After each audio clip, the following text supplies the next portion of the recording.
Hello, and welcome back to the channel. Today we've got a pretty special review going. We're going to be reviewing this little guy, the Spyderco Autonomy 2. It's the only regular style plain edged blade that Spyderco currently makes that in a automatic variant. It is a 3.5-inch blade in LC 200N steel, made locally here in, well, not, I don't live in Golden, but in Colorado, USA, Earth. This is now, unfortunately, Spyderco has recently increased the price on all of their lineup, so this is now an over $200 knife. But we're going to be reviewing it today. We're going to see if this knife is, well, any good. So let's figure that out. So the first thing I'm going to be talking about today is I love this knife's blade a lot. A lot, a lot. I love it, I love it, I love it, I love it. It is only 1/10 of an inch thick, full flat grind, so this thing slices beautifully into just about anything. It cuts super well. It's made of LC200N steel, so it will not rust effectively. I mean, obviously, if you left it in salt water for 6 years, it might. But I don't think this is the kind of thing you would ever have to worry about in normal day-to-day use, having to deal with corrosion. And for me, that's fantastic. I like that it's under 3.5 inches, or under the 3.5-inch laws, which is necessary in a lot of places, unfortunately. And it's just a great knife. I mean, I've used this thing to feather wood, to start a fire while camping. I used it to cut up food, to prep the food for the camp trip. I used it while I was there, just to make sure that it was possible. I did baton a little bit of wood with this, and it is definitely doable. I wouldn't recommend it, but you can do it. And this thing is just great. I love it. I have never sharpened this knife. Never. And if you look at the edge, it's still in fantastic shape, and it's still super slicey and will cut anything and is not in any way dulled. And I've used it a lot. And this knife is just fantastic. I think LC200N doesn't get enough credit for being a super steel, but I think it absolutely is one. And for me, that's what I like the most about this knife, is probably the blade. Next thing I like a lot about this knife is actually the action. Now you're talking about an automatic knife. So the action is, it works. Boom, fires, done. It's a knife. It works every time, every single time. Now, you'll notice I'm having to close it two-handed. That's because while you can one-handed close this knife, I wouldn't recommend it. I mean, as you'll see here, it is possible to do because the spring doesn't fully engage if you're not pushing the button. You can close it one-handed, but honestly, I wouldn't recommend doing that. I'm not a big fan of trying to close knives like this one-handed. You can do it, but I don't like to. I also really like this gigantic firing button. And the reason I bought this knife originally is actually that gigantic firing button. You can make this knife fire every time, even when wearing the absolute thickest of winter gloves. And that's why I bought it. I wanted something that I could use in the wintertime if I'm wearing snow gloves and not have to worry about it. This is that knife. It works fantastic with thick gloves. It works fantastic with just a regular hand. It's great all the time. And it kind of looks like the spider hole, which I think is probably why they made it like that, because, it's Spyderco. The other thing I like about this here is the safety mechanism. So here, engaged, you can't actuate. It won't open, ever. You can bump this thing, you can smack it, you can throw it on the ground. It won't open with this safety engaged. Now, if you disengage the safety, like so, and then fire it, and then re-engage it, you now can't close the knife. So the knife is extra locked open, which I also like. I really like that ability. It gives a little bit of extra security to it while it's open, and it makes it feel just nice. And the safety on this knife more than any other auto, I think, is probably super necessary. The reasoning for that is that this button, being so oversized as it is super easy to actually push in your pocket on accident, especially if you carry anything else in your pocket, like a phone or your wallet. If this thing bangs into that something hard, it's gonna fire, and it's gonna fire every time. And so I think having the safety for something that you carry around in your pocket with other things in it on an everyday basis is super nice, because then you don't have to worry about it. The other thing I like here is that this right here is the spring assembly, and it can be removed without taking the entire knife apart.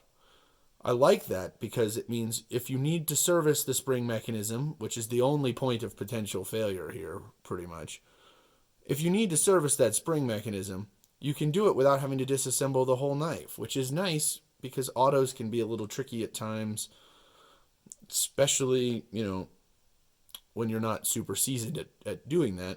It's nice that all you'd have to do is remove this and replace this piece here. I like that.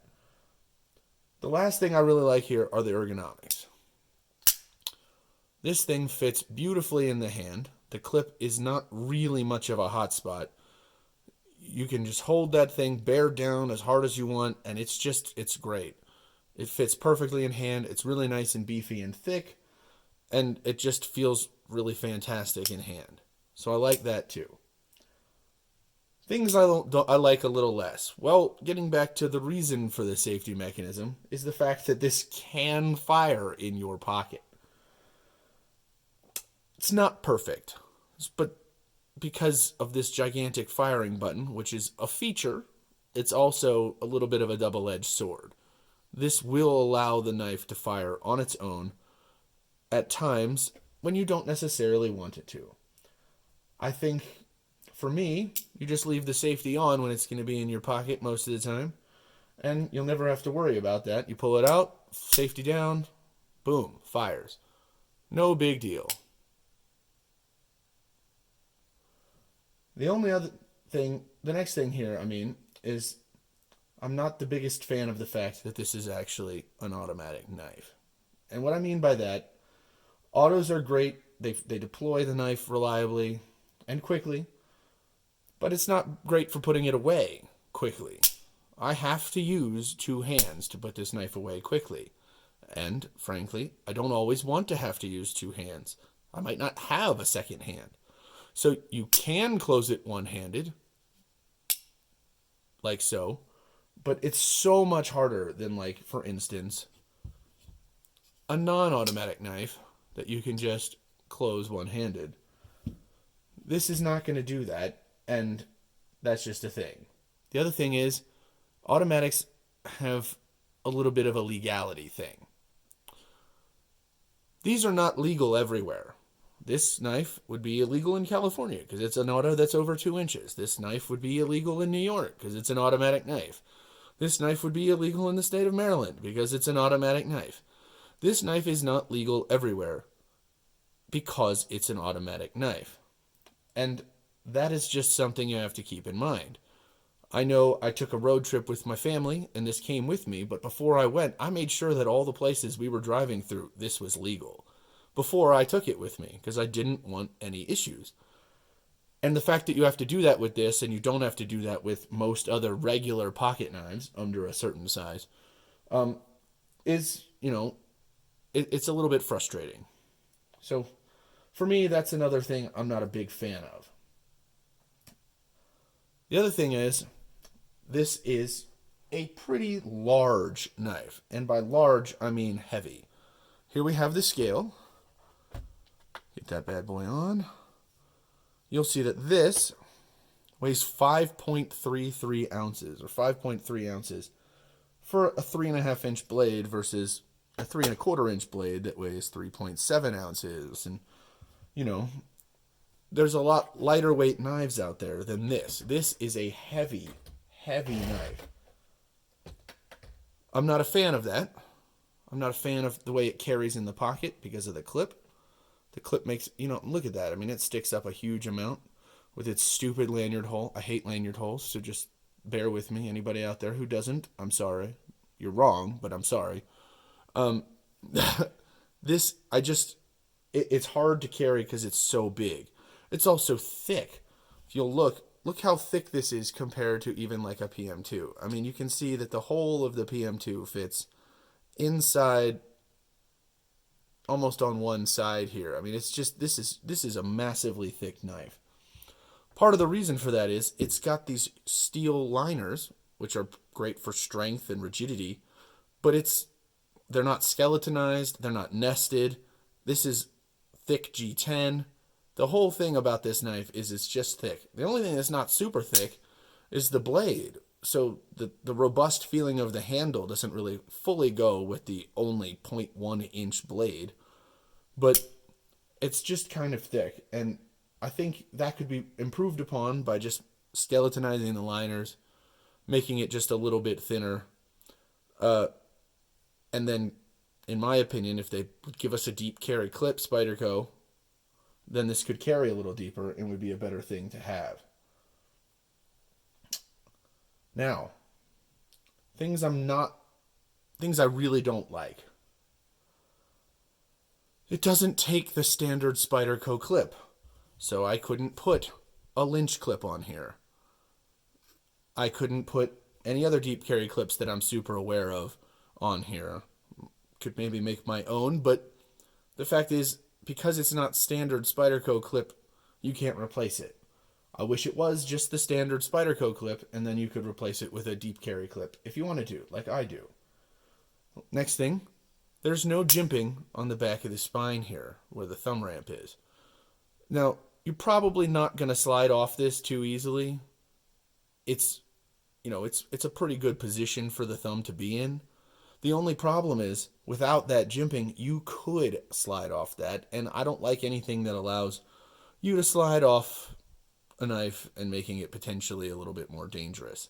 So for me, I wish they would add just a little bit of spine jimping back here, for instance, like they've done here on the spine of the PM2. Last thing I really don't like is actually the button for the safety. This, I think, is the biggest area that I would like changed. The thing is, this is super close to the actual firing button. Meaning, in order to disengage this with gloves on, you have to really push to kind of get in there to turn the safety off. Which makes, and sometimes I'm not even sure I can do it. Which means, so if you're wearing heavy-duty gloves like you would want to wear with, or you might need to be wearing, and that might be why you wanted this knife in the first place, it'd be difficult to actuate the safety before pushing the button.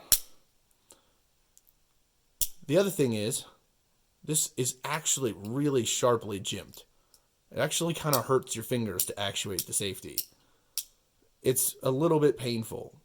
So you would want to be wearing gloves, but then you can't be wearing gloves because you can't actually get in there to turn off the safety. I think if they just moved this, maybe like just a little bit further away from the firing button, that would fix the problem completely for me.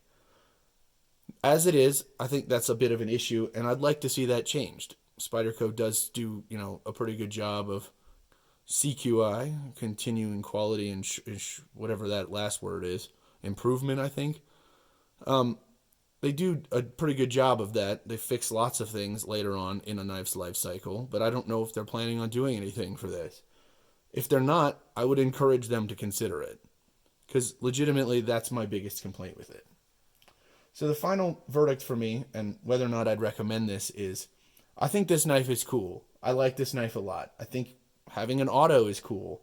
I think the fact that the blade is basically rust-proof is super cool.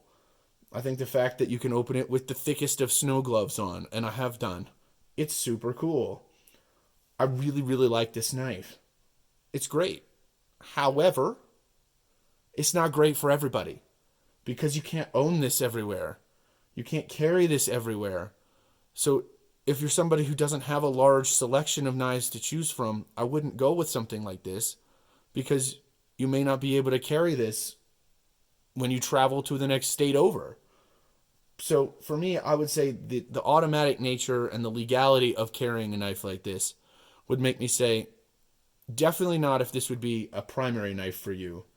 But if you're in a spot where you can buy an automatic, if you're in a spot where you have other knives for if you need one that isn't an automatic, and you want something that's basically rust-proof, super slicey blade, which is what this is, then I would say this is 100% a great knife, and you would love this knife. I love this knife. I carry this knife, especially when it snows. This thing is in my pants pocket of my snow pants. I love this thing. However, it's not for everybody. And I think that's got to be the way I end this review. This is great, but it's not for everybody. So, let me know what you think down in the comments. I love it. I'd like to hear what you think of it. Is it something you guys have had your eye on before? Have you purchased one? How'd you feel about it? Just let me know, and I will see you guys in the next video.